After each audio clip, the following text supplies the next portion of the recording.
Hey guys, Eli here. Welcome to part 3 of my Petrified reviews series, where I go through issues of the infamous Petrified zine of the early 90s and review releases that were covered. Today I'll be reviewing Xysma's First and Magical from 1993.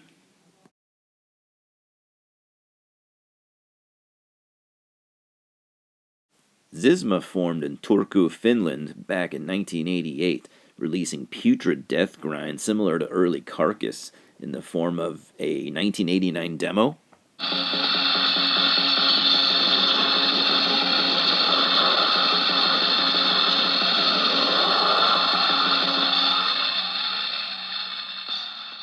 And a 1990 EP.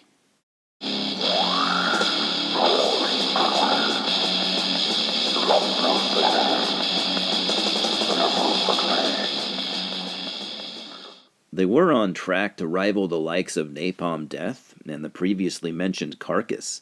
In 1991, they would put out their debut full-length called Yeah, which was a departure from its primal death grind sound of 89 to 90. It was still death grind of sorts. The vocals remained guttural and disgusting, but the music was doing something of its own. Plenty of death and grind to be found here, but some of the songs to me sounded like Caius with death metal vocals. Amazing album, if you ask me.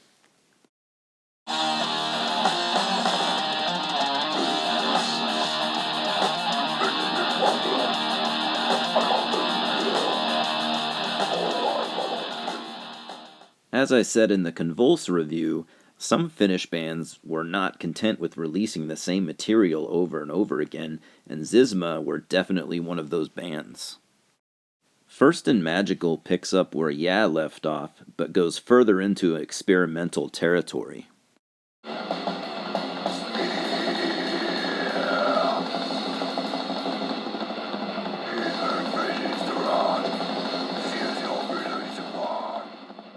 Thorns of Petrified Zine said he liked Yeah, but didn't like First and Magical, and I don't really get that because I feel like they more or less go hand in hand. As with Yeah, this album has some songs that are sort of like Caius with death metal vocals.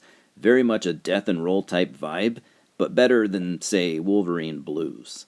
The vocals are more organic sounding and are still extreme sounding even if I miss the vocal effects used on previous efforts. And again, going back to what I said in the Convulse review, I don't see this as any attempt to sell out or whatever. They kept the vocal style, which would be the first thing a band would change in order to appeal to a broader audience. Comparing it to Yeah, I think I like Yeah just a little more, but there is plenty to enjoy here. It is definitely more groovy and rocking, but there is still plenty of imagination and plenty of charm here.